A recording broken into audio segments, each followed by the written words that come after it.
Melissa Hope, have you ever seen a flying saucer and or a ghost?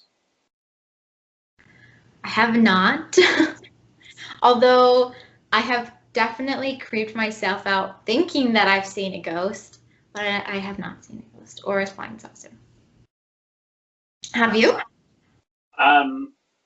Not a flying saucer. I did see a ghost, but I've learned from previous episodes that it's not a appropriate story. So whenever I've told it, I cut it out. But yes, I have seen something that I believe had some form of supernatural origin. And does that affect your writing or life at all? It doesn't affect, it affects my writing because it affects my outlook on the world. I have seen enough evidence that there is something suspicious about the world, which of course is the basis of most religions. Hey, there's something else going on here on top of the physical world that some folks can identify, down to how everything's working and how the universe functions. I'm not quite comfortable with that, but I can definitely see that there's obviously more than we can see just with our naked eye happening all around us, which makes sense. We've got 5 senses. I'm sure that there are far more required to observe everything. Yeah. I do feel like there's definitely something else there. And I feel like even if you haven't seen anything, you can still kind of sense that there's something else. So I don't know if it's cool for you that you've seen a ghost or if it's creepy, but I want to hear the story. Creepy, but it's nice to have just little bits of evidence that, and I feel this way, and incidentally about the last year with the pandemic, and now that we're coming out of it. There's been enough suddenly positive news everywhere. My wife and I are now both fully vaccinated. We're getting back to our lives in small ways beyond just meeting with people online. We're doing some porch visits and things. It's like, oh, look at this. The sun is shining again. And it's not all bad. And it does feel like, evidence of God. Yeah. Yeah, it's nice. Well, it would be nice for you to be able to work from home doing these podcasts. But I'm really glad that we're getting out of it and it would be nice to meet with people in person again. Yeah, no, from a podcasting perspective, it's terrible. Once all these authors can go back to events in person, who's going to talk to me on Zoom? No. But you know what? That's a sacrifice I'm willing to make if that means the whole world can get back in motion again. I'm sure you have no problems at all. Everybody still listens to podcasts, and everybody loves to hear from their favorite agent or editor or author. So, and we love hearing from you too. I was actually just listening to I think it was your latest podcast. It was with an author and an illustrator, and I'm forgetting their names right now, but they are the author illustrator to picture book. And Mike Winnica? Yeah, I think so. And they published Moo. Yeah, that's good. I loved that book.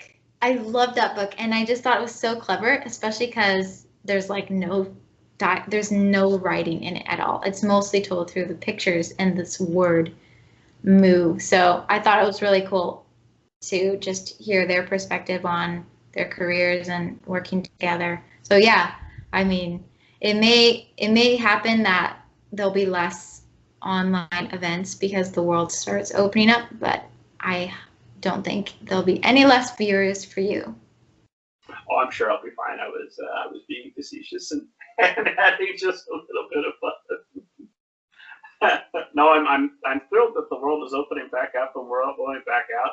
I'm still probably going to be a little bit hesitant for a while. I don't know when I'll feel comfortable going to a public place and wearing a mask.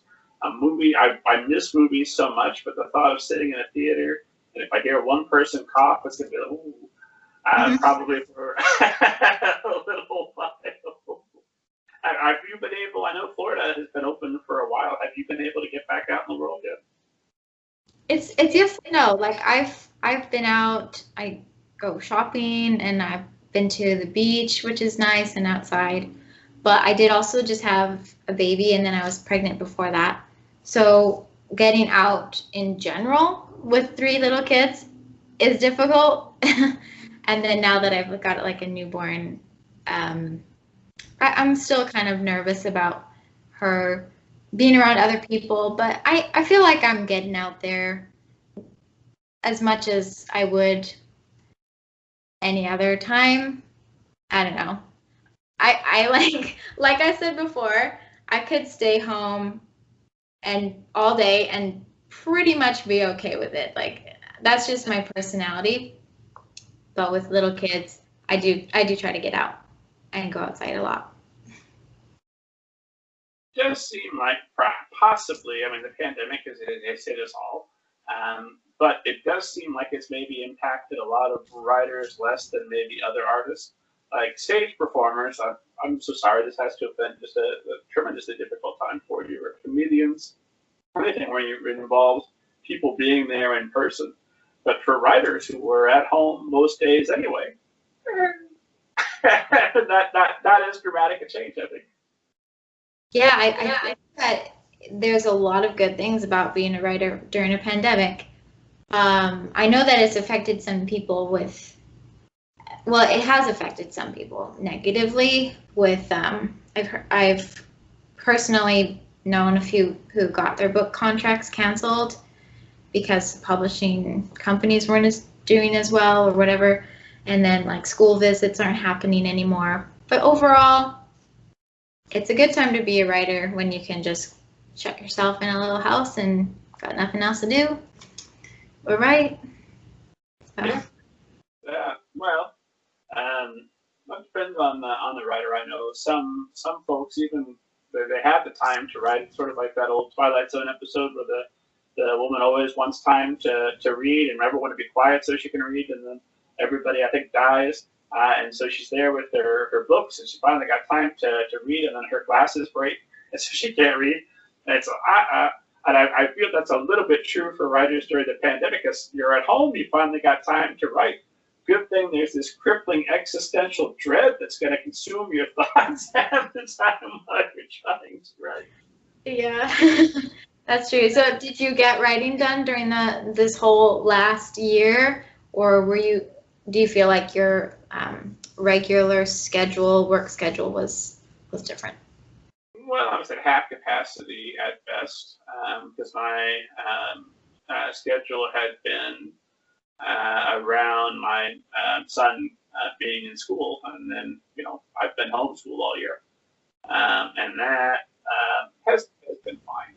I will not regret the book, that maybe the extra book and a half that I would have gotten done, because I've been able to spend so much time with him and help him with his education and get more directly involved with his teachers. I feel that's a good trade. Yeah, that's awesome.